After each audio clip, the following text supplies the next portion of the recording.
여러분 반갑습니다. 지난 시간에 이어서 연금저축 인덱스펀드 패시브 투자 운용 방안 원포인트 레슨 5편을 시작하겠습니다. 요 공지에 있는 요 내용 가지고 이제 오늘은 요거 할 차례죠, 그죠? S&P 500 인덱스펀드와 붙었던 투자의 유명한 천재들 그 결과는 어떻게 됐을까?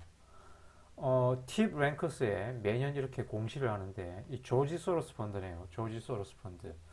그 미국 SEC 그러니까 증권거래위원회에는 F13이라고 F13에 투자금 1억 달러 이상의 개인 투자자나 헤지펀드 그리고 자산운용사들은 3개월마다 그러니까 분기마다 자기의 그 주식 포트폴리오를 공시를 해야 됩니다. 그래서 그 F13에 공시된 주식 포지션만으로 시뮬레이션을 해봤을 때 조지 소로스의 주식 포트폴리오만으로는 수익률이 10년 동안 요렇게 결과가 나왔다. S&P하고 K자형으로 벌어지네요. 그죠? S&P는 우상향하는데 조지 소로스의 주식 포트폴리오는 우하향하고 있다. 물론 조지 소로스는 주식 포트폴리오보다는 뭐 파생 상품이나 통화 선물 그런 걸로 대부분의 돈을 벌죠. 그죠? 아무튼 조지 소로스의 주식 피킹 실력은 이러하다. S&P와 어마어마한 실력 차이가 난다. 그리고 이거는 버크셔 해서웨이네요. 역시 F13에 공시된 워렌 버핏의 주식 포지션입니다. 매 분기마다 공시되는 그 주식 포지션만으로 비교해 봤을 때 워렌 버핏의 주식 포트폴리오는 지난 10년간 S&P를 이기지 못했다. 그리고 예전에도 한번 언급했지만 워렌 버핏 60년 투자 인생 연평균 수익률 20%의 비밀이 있다 그랬죠.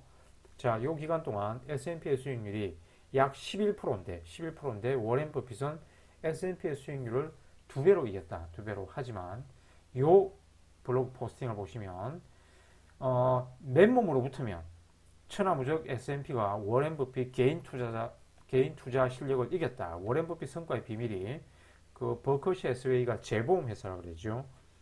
보험 가입자들로부터 보험료를 받을 거 아닙니까, 그죠? 그걸 플로팅이라 그러는데 그 플로팅을 보험료 받은 걸 레버리지로 해가지고 지난 60년 동안 연평균 수익률 20%를 거둔 거예요. 자, 그렇게 보험 레버리지를 빼버리면, 보험 플로팅을 빼버리면 워렌 버핏의 자기 실력으로 투자한 투자 수익률은 10.9%네요. 미국 전체 시장 티크로는 VTI입니다. 그죠? VTI가 7.5%, 워렌 버핏은 10.9%, 이제 레버리지를 포함하게 되면 18.6%. 그리고 S&P 수익률 요 동기간 동안 S&P는 11.5%인데 워렌 버핏의 플롯 제외 그러니까 보험 레버리지 빼고 자기 자본 수익률은 10.9% 역시 S&P를 이기지 못했다. 마이너스 0.6%포인트 하향하고 있다. 그리고 이거는 바우포스트 그룹 세스클라만입니다. 그죠? 역시 세스클라만 역시 매 분기마다 F13에 자기 주식 포트폴리오 공시를 해야 되는데 역시 S&P를 한참 이기지 못했다. 그러면 이런 인간 투자 천재가 아니라 인공지능 투자 천재에게 돈을 맡기면 안 되겠냐고 라고 생각했지만 역시 사람보다 똑똑한 인공지능 투자 천재 하지만 그보다 마켓은 더 영리하고 교활하고 무자비하다 그랬죠. 그죠? 자, 우리가 아무리 제가 똑똑하더라도 시장 전체 참여자들의 집단지성을 이길 수는 없겠죠. 인공지능 역시 마찬가지입니다. 사람이 이렇게 코딩한 딥러닝을 한 이런 인공지능도 시장 전체 참여자들의 집단지성보다 더 영리하고 교활하고 똑똑할 수는 없습니다. 그래서 이 블로그에서 역시 컨트롤 F 누르고 인공지능을 검색해 보면 이만 한 3년 전에 작성한 원고라서 2021년 12월까지 이 수익률이 나와 있습니다.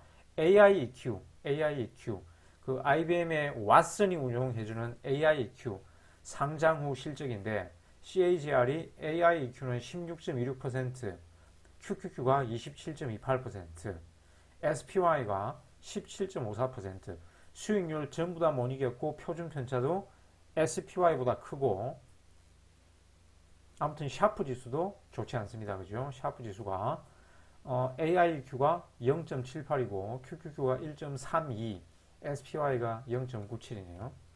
마찬가지입니다. 인공지능 뭐 콤프, 켄쇼의 인공지능 콤프. 이 콤프가 상장 폐지된 걸로 알고 있는데 문이 상장 폐지됐던가요? MOON. 그 2020년인가? 그때 상장해가지고 한참 인기를 끌다가 아무튼 그 상장 폐지된 인공지능 ETF가 있는데 아마 콤프는 지금도 남아있을 거예요. MOON. 문이 아마 상장 폐지됐을 겁니다. 그러면 이제 여러분이 만약에 미래를 알고 타임머신을 타고 과거로 돌아간다면 애플, 코인, 엔비디아 이런 주식으로 부자가 될 수 있을까요? 역시 안 됩니다. 미래를 알고 과거로 돌아가더라도 여러분은 과거의 그 잘못된 선택을 되풀이할 것이다. 옛날에 요제지의 포송령, 요제지에 보면 그 천녀유혼 나오죠. 천녀유혼. 그 천녀유혼이 수록된 그 이 소설 단편집이 요제지인데 여기에 보면 어떤 40년 동안 과거 시험 준비를 하다가 죽은 사람이 있거든요. 시험 공부하다가 그 사람이 그 얼굴에서 옥황상제한테 부활시켜 달라고 했습니다. 그 부활시켜줬는데 이제 미래를 알고 과거로 돌아갔잖아요. 그죠? 미래의 과거 시험에 이제 무슨 시험 문제가 나올지 알아요. 그래도 계속 시험에 떨어집니다. 그 어린 이용 요제지에 나왔던 어떤 얘기인데 그래서 미래를 알고 과거로 돌아가더라도 과거의 실수를 되풀이한다. 인간은. 그리고 이제 이 buy, hold forever 이게 패시브 투자라고 그러죠. 그리고 잦은 매매 싸게 사서 비싸게 팔겠다. 자, 액티브 투자인데 buy, hold가 이기는 간단한 3단 논법이 있다고 그랬죠. 윌리엄 샤프가 정의했습니다. 자, 윌리엄 샤프가 이런 간단한 3단 논법으로 월스트리트의 펀드 매니저들한테 시비를 걸고 다녔어요. 도장 깨기를 하고 다녔습니다. 자, 일단 전제가 시장 참여자들의 열띤 수익률 경쟁의 평균이 바로 S&P 500 역사적 평균 수익률 10%입니다. 원래 저서에서 샤프는 실제적인 수익률을 구해가지고 얘기하는데 여러분들의 이해를 돕기 위해서 수치를 좀 단순화했습니다. 그래서 우리 둘이 A와 B가 시장 유일한 참여자라면 누군가가 이제 11%의 수익률을 거둔다면 다른 누군가는 9% 수익률을 거둬야 되겠죠. 반대도 마찬가지고.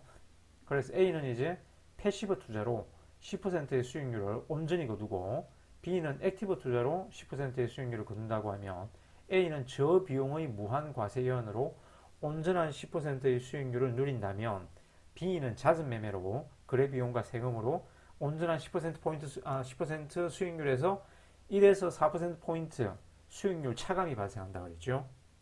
그래서 과세 계정에서 이렇게 잦은 액티브 매매를 하게 되면 수익률이 작게는 1%, 많게는 4%포인트 수익률을 깎아먹는다.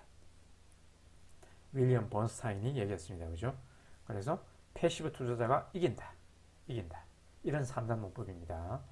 그리고 개별 주식 특정 섹터 ETF의 큰 변동성은 반드시 수익률 차감으로 이어진다 그랬죠. 이 수학 방정식으로 한번 증명을 해보면 자, 기업 평균은 실질 연복리 수익률입니다. 산술 평균은 이제 연환산 수익률이고 그러니까 기업 평균은 산술 평균보다 작거나 같아요. 작거나 같습니다.